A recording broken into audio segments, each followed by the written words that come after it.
Well, it's getting close to crunch time. State election coming up, gun laws, changing gun laws, new regulations, all the complicated side of what's going on there is in full swing.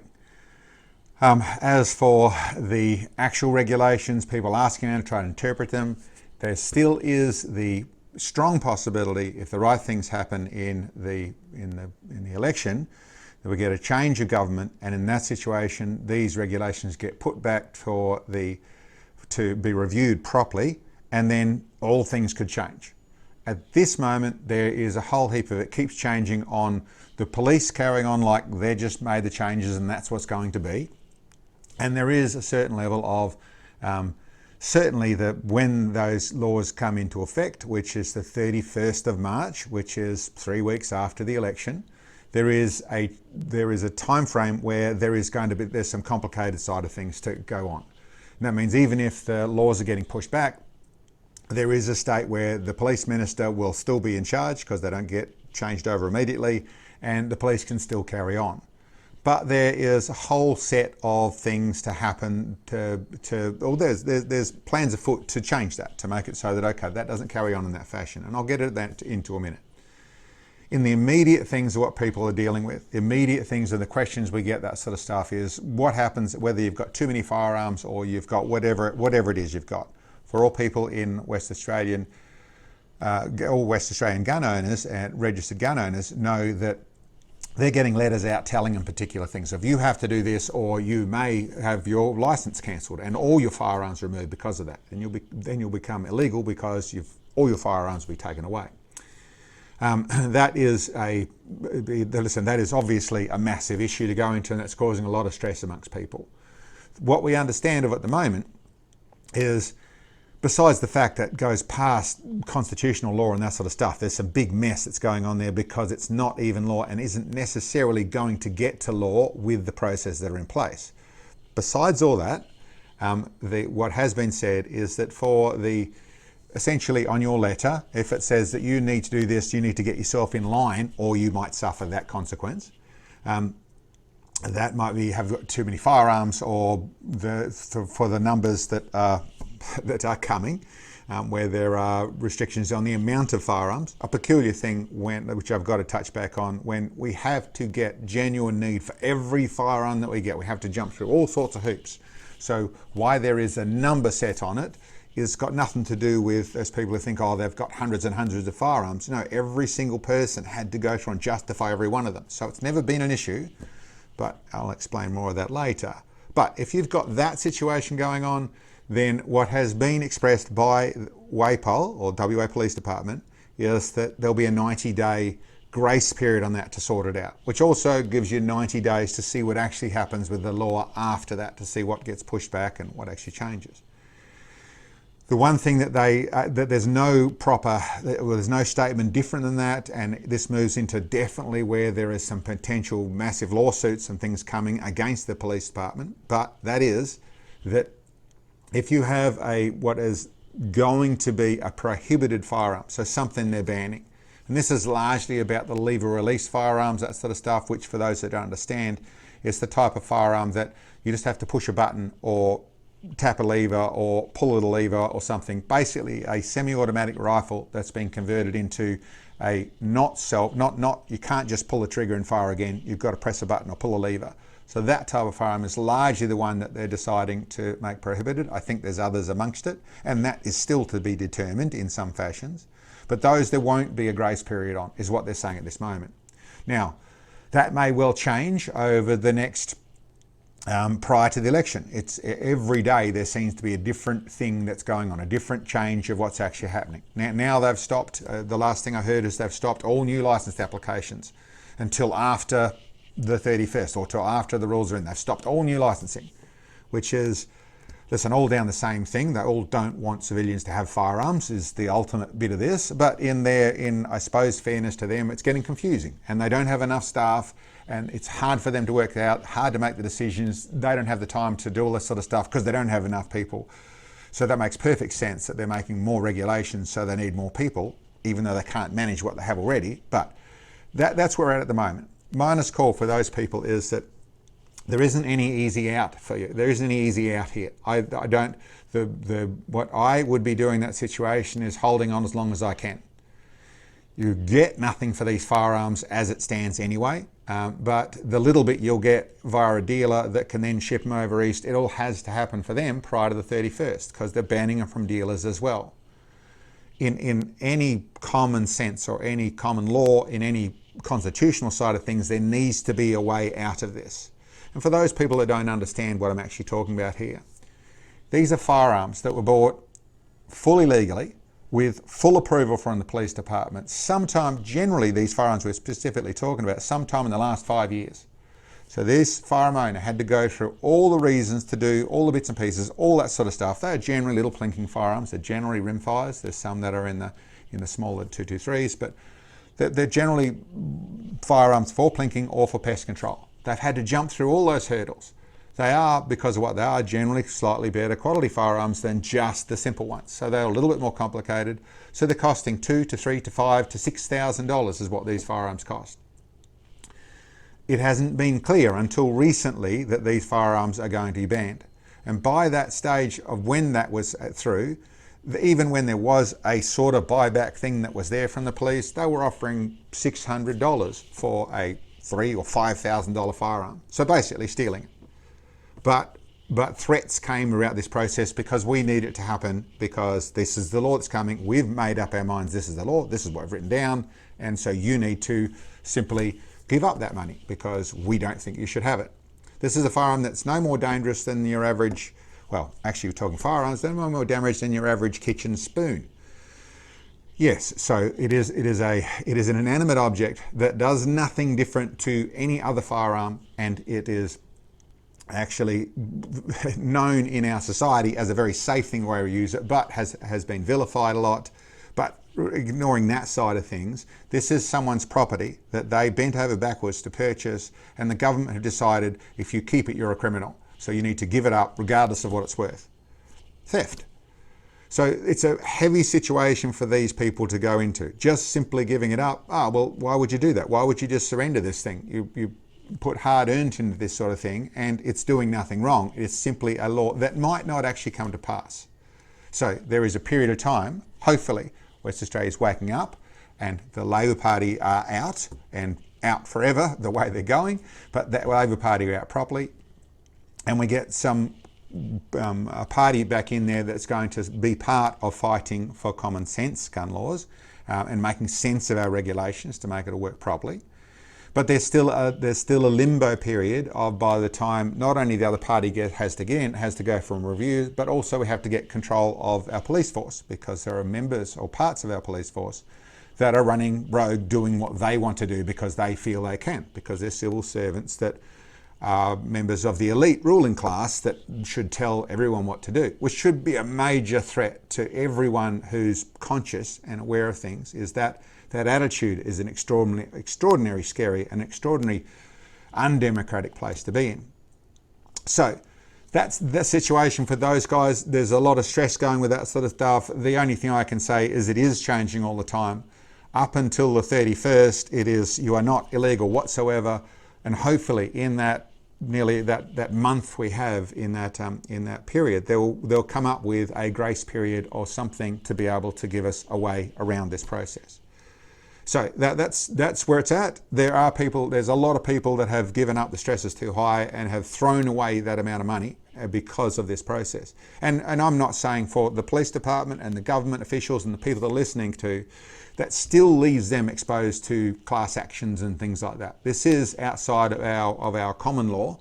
And as for where we go with that, I don't know. But there is some pretty serious stuff that potentially is coming. And I suppose that moves into the voting side of things, and going the people who want to be on the right side of history, want to have helped with this process, are asking who to vote for. The Nationals are saying they're going to put the gun laws back to review. Listen, good. The Nationals to me are part of the Liberals, and Liberals are a little bit in the same place. I would tend to put them, okay, there's a fallback. The likes of SFF, formerly Shooters, Fishers and Farmers, the likes of Libertarians particularly, very, very pro-gun and very pro on so many good things about our country. The Christian Party, okay, there might be some things that are off to some people, but the Christian Party, very much in the same place. And One Nation, by and large, very much in the right place on that side of things. So then there's some other parties which are semi-pro, and I suppose what I'd go into on that side of things, these are what I'm actually referring to as what's, I suppose, referred to in some places the freedom parties or the freedom first parties. They're parties who are interested in less government. They're parties who are interested in real free speech. They're not going to sign up to the hate speech side of things. They're parties that are after basically not getting our weekends stolen from us, which is not really about weekends at all. It's about our freedoms. It's about leaving our national parks alone, leaving our fisheries alone, leaving our farmers alone, leaving our shooters alone, leaving the way our government is going. They'll be on to trying to reclaim golf courses from people because they can use that for housing, that sort of stuff. When the politicians start to make decisions for the people, then they go with the easiest path for them. So the parties that are not that, the parties that are actually about trying to get our country back to making sense again in every fashion it can. Parties that are about responsibility. Wouldn't that be a wonderful thing to come back to where government and individuals in government have to deal with the consequences of their actions? So that would be what a wonderful thing to get back to. That sort of thing is where we need to get to. And my honest belief is we're only going to get that out of the good independents and the good small parties that are full of that sort of thinking. So to me, my simple process and what we're going to do voting wise, we're going to, I suppose, two things. The lower house, you only have a small group to pick. You only have your 6 candidates or whatever it is, candidates to pick from. So you don't have a lot. I'm going to go for as much as I can, whether it's One Nation or Libertarians or it's SFF or it's the Christian Party, whatever. I'm going to put them the top of the list. And as many as I can. Below that will be the Nationals, below that will be the Liberals, and below that would be whatever's below that, and the right at the bottom of the list, they're going to be Labor, Greens and Teals. They're right down the bottom. You know, they're all very negative for as where our country's going.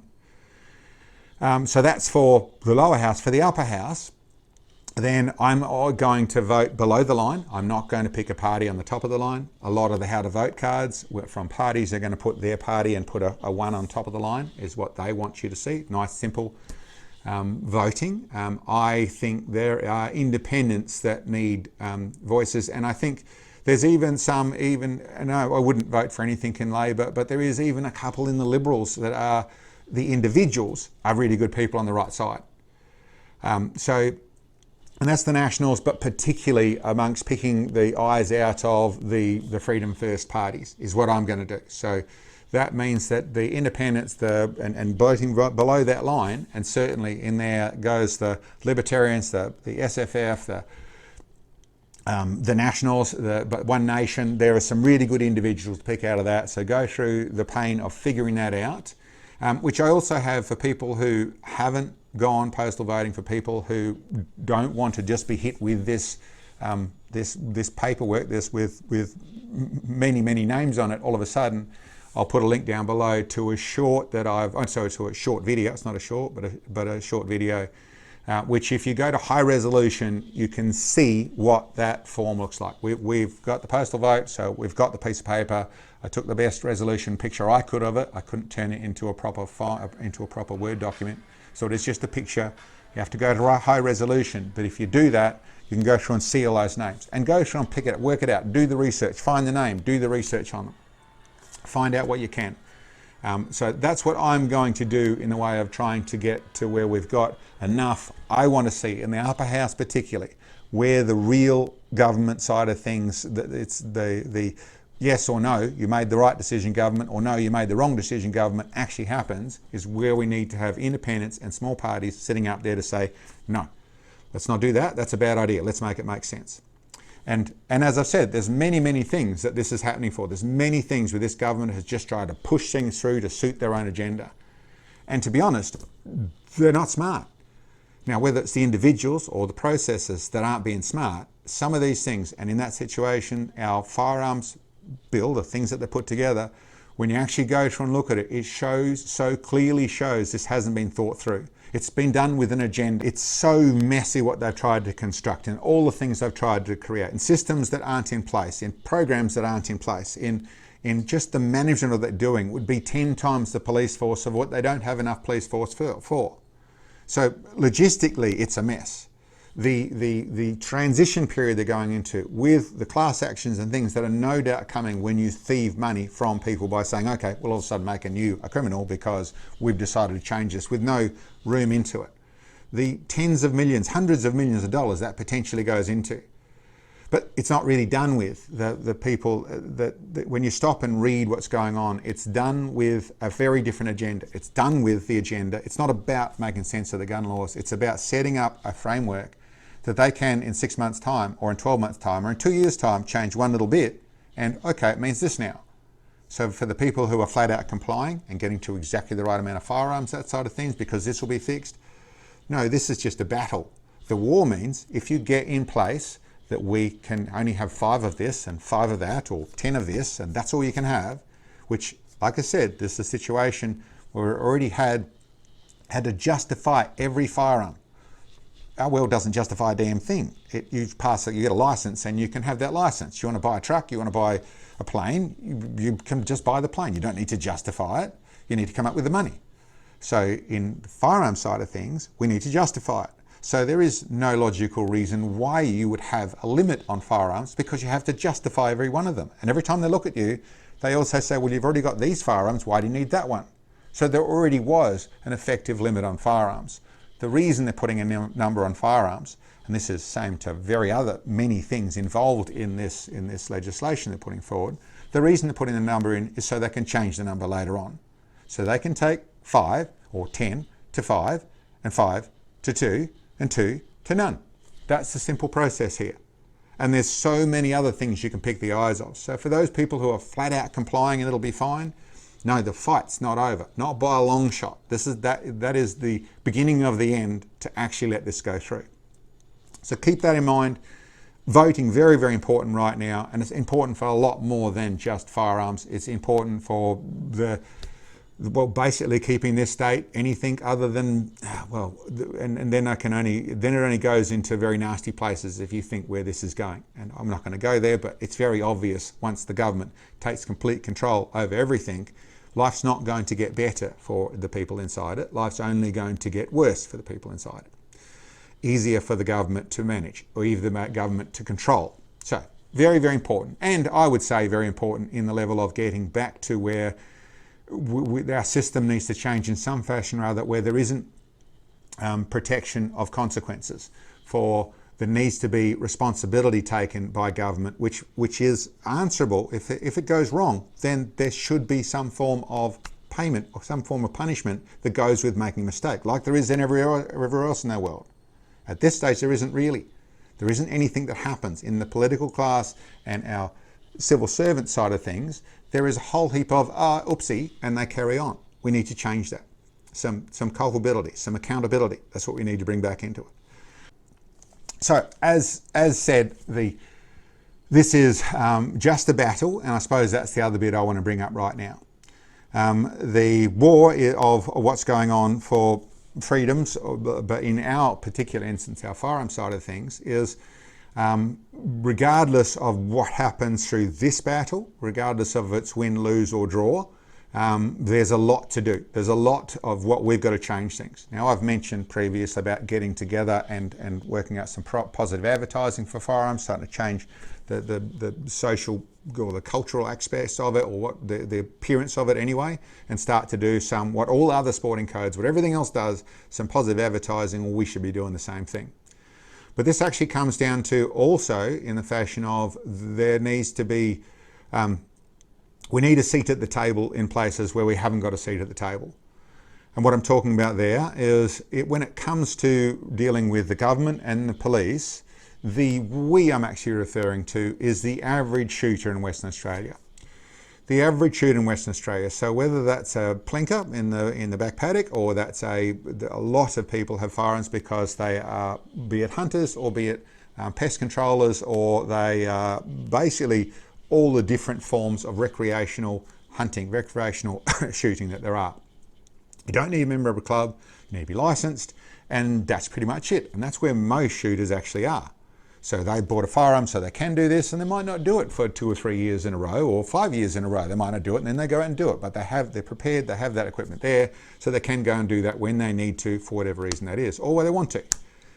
And that's a perfectly logical and pretty much who I came from, and most of the people I know came from. But because of that, we're not members of clubs. We don't need to be. We're not sporting shooters. And that's actually a great weakness. That's actually where we're not really represented by anyone. Well, there is groups we get involved with, but we're not really represented by anyone. And for that reason, we're not really got a seat at the table. There's a little bit of that sort of stuff, and I'm talking about the table in the things to come. When it comes into talking to the government, when it comes into running advertising campaigns, when it comes to whatever that, talking to the police, that side of things, the sporting groups, the collectors groups, the dealers groups, the people who sell them, the people who compete with them, the people who collect them, there are groups for those where they have a sort of seat at the table with the Firearms Alliance. So there are some seats at the table to do this side of things. Now those seats at the table have been doing, well, their best. Hasn't really done us any good in any places. So it's something I would say maybe there's room to improve on that. But I don't know the situation. I'm not at that table properly. I don't know properly. I'm not at that table. But certainly the average shooter, the conservative guy, girl, whatever it is, that has the firearm and really has stayed out of politics and doesn't really care, I'm not really involved, well, it's time to get involved. I would honestly say to you, if you want to keep that firearm there past, let's say 2030, you've got to get involved. And if you don't, well, get ready to not have that firearm, because that's the strategy here. That's what's really up. And yes, 2030, there's political written stuff about UN agendas and that sort of stuff. That's it. But I'm just going in the time frame we're at, what's actually been happening. 4 years ago, this really started with a ban of calibers, which everyone just blamed those calibers. And people like me said, listen, this isn't about these calibers, this is about all of them.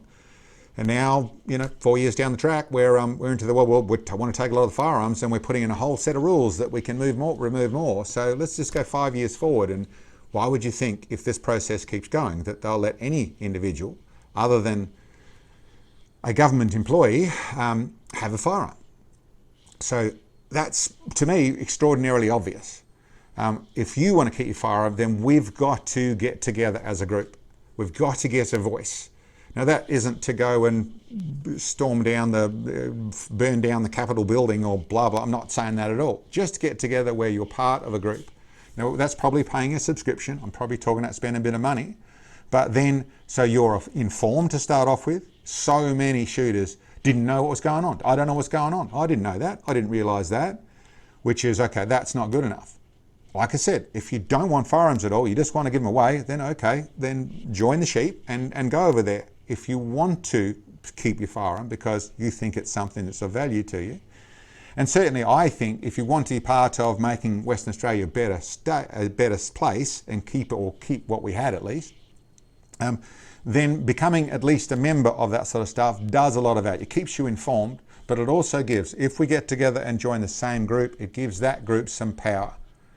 The one group that I've seen that really seems to stand for the people less than the individuals, and is not supported, or they're the one that stands for the not supported. So the guys I'm talking about, the hunters, that side of things, would be WA Shooters Union. So from Steve Harrison is the dude who is actually the head of that organisation. It works with the Eastern States or the Australian Shooters Union, but it is a standalone entity. And from all the conversations I've had with him, he's very much on this side. This isn't a personal ego trip. This isn't about being in power. This is trying to find ways to help those people. He himself has been a shooter for many, many years. He himself is actually ex-police trainer. So he's been also inside the system. He's now in the world with running this side of things. He was, I think, secretary for the Libertarians, so he's sort of attached in and that sort of stuff. He stepped away from that to run this. And I'm not even trying to sell Steve. I'm trying to sell the organisation because I think a lot of people joining that will really give that a voice, and that voice is the only voice I've heard that doesn't have another skin in the game otherwise. It's there for you. It's there for the shooter. Now, there may be other organisations that are just as good and worthwhile mentioning. Put them in the comments below. That's the one that I've found where that's where it's at. So it's not a personal thing by any means. It's very much for the right now, the unfranchised shooter, the person who doesn't really have anyone on their side. They don't particularly want to be part of a club. They do want to be able to carry on with the laws they have, and they don't want to have the government live in their back pocket and taking their firearms away. So and there's so many other more details, and certainly Steve, one I've certainly chatted to about all sorts of things, and has very much the conservative values that of all people that I've seen with values about where our society should be, have had those same sort of conversations. So I think very worthwhile.